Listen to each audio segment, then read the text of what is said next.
Bueno, yo llegué en 1985 al SECAM.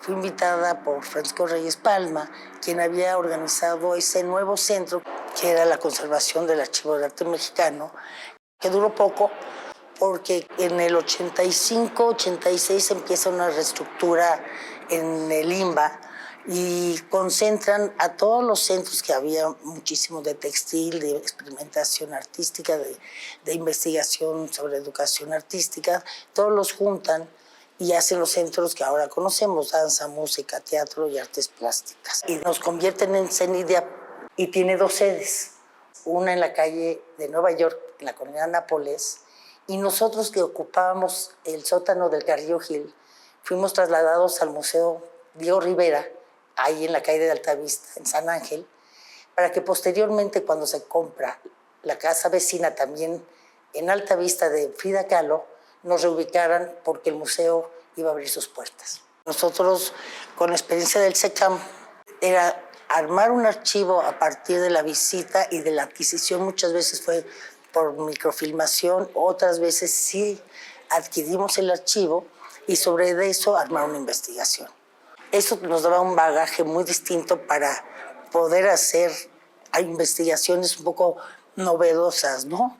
¿Y cuál era la idea? Era crear las fuentes originales, o sea, más bien hacerlas. ¿Y cuáles son las fuentes originales? Los archivos de los artistas, ¿no? Francisco Reyes Palma tenía un concepto muy interesante de cómo, a partir de los archivos, se podría hacer investigaciones primarias. Y entonces ese concepto de juntar los archivos siguió adelante.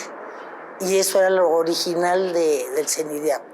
Así tuvimos oportunidad de ir al archivo de Carlos Meire, de Fernando Ledesma, de Isabel Villaseñor, de Fernando Leal.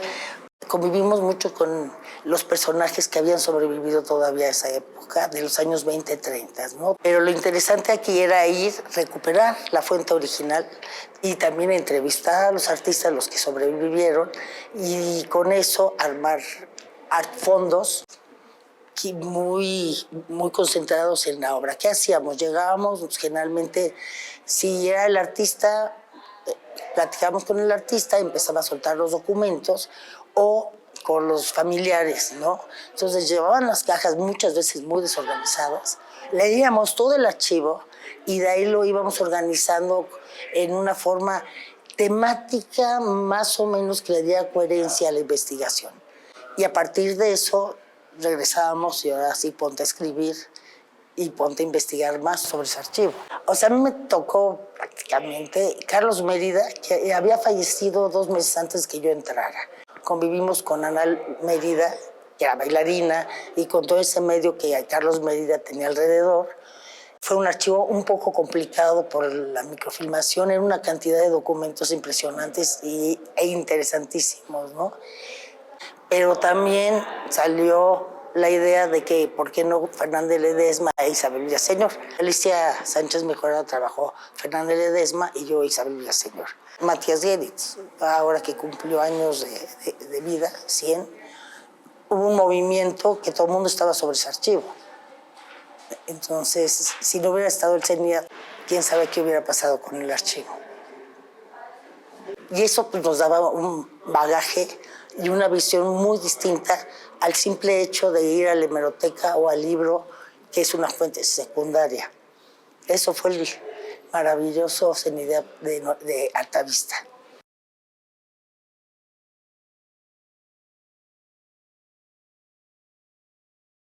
Gobierno de México.